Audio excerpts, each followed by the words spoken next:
Company premiere league के दूसरे match great eastern versus विशिप में आप सभी का स्वागत है। तो चलिए शुरू करते हैं ये महासंग्राम। तो सबसे पहले बात करेंगे राउंड 1 टाइप ऑफ कंपनी, जिसमें ग्रेट ईस्टर्न है ऑनरशिप कंपनी और विशिप है मैनेजमेंट कंपनी। तो जाहिर सी बात है 1 पॉइंट मिलता है ग्रेट ईस्टर्न को ऑनरशिप होने के लिए।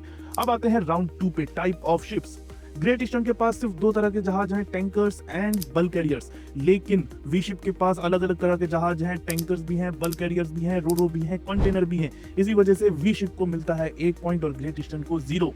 उसके बाद से आते हैं तीसरे राउंड पे number of candidates in a year. तो ग्रेट ईस्टर्न की बात करें तो ग्रेट ईस्टर्न अपडेटेड न्यूज के हिसाब से ग्रेट ईस्टर्न 160 बच्चे ले रहा है, अगस्त में 80 और फिर फेब बैच में 80। वहीं विशिप मुश्किल से 20 से 25, ज्यादा से ज्यादा 30 बच्चे लेते हैं। तो इसी वजह से 1 पॉइंट मिलता है ग्रेट ईस्टर्न को। अगला आता है इंस्टीट्यूट। ग्रेट ईस्टर्न का अपना खुद का इंस्टीट्यूट है, वहीं विशिप अलग अलग इंस्टीट्यूट में भेजता है, लाइक एमेट और तोलानी। इसी वजह से ग्रेट ईस्टर्न को मिलता है अपने इंस्टीट्यूट होने का फायदा 1 पॉइंट।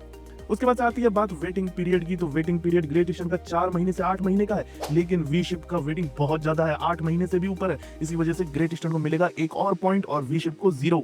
अब आते हैं स्टाइपेंड पे। तो ग्रेट ईस्टर्न का स्टाइपेंड है $400, लेकिन वहीं विशिप का स्टाइपेंड $550 से लेकर $650 तक है। मतलब विशिप को मिलता है 1 पॉइंट और ग्रेट ईस्टर्न को 0। अब आते हैं आखिरी, जो कि है इंटरनेट। ग्रेट ईस्टर्न में 1 GB फ्री मिलता है, उसके बाद से आपको परचेस करना पड़ता है, लेकिन विशिप में बहुत सारे शिप्स पे फ्री इंटरनेट है और कुछ पे पेड भी है। तो इसी वजह से विशिप को मिलेगा 1 पॉइंट और ग्रेट ईस्टर्न को 0। अगर फाइनल रिजल्ट देखें तो ग्रेट ईस्टर्न का है 4 पॉइंट और विशिप का है 3 पॉइंट। तो ग्रेट ईस्टर्न बहुत छोटे से मार्जिन से जीत गया है, लेकिन आपको कह दे, आपको जो भी इंस्टीट्यूट मिले आप उसमें चले जाइए, जो भी कंपनी मिले उसमें चले जाइए। चलिए tata bye bye, take care. लेकिन जाने से पहले अगले match BSM versus Anglo Eastern का प्रेडिक्शन करते जाइए, कमेंट में बताते जाइए कि कौन जीतेगा।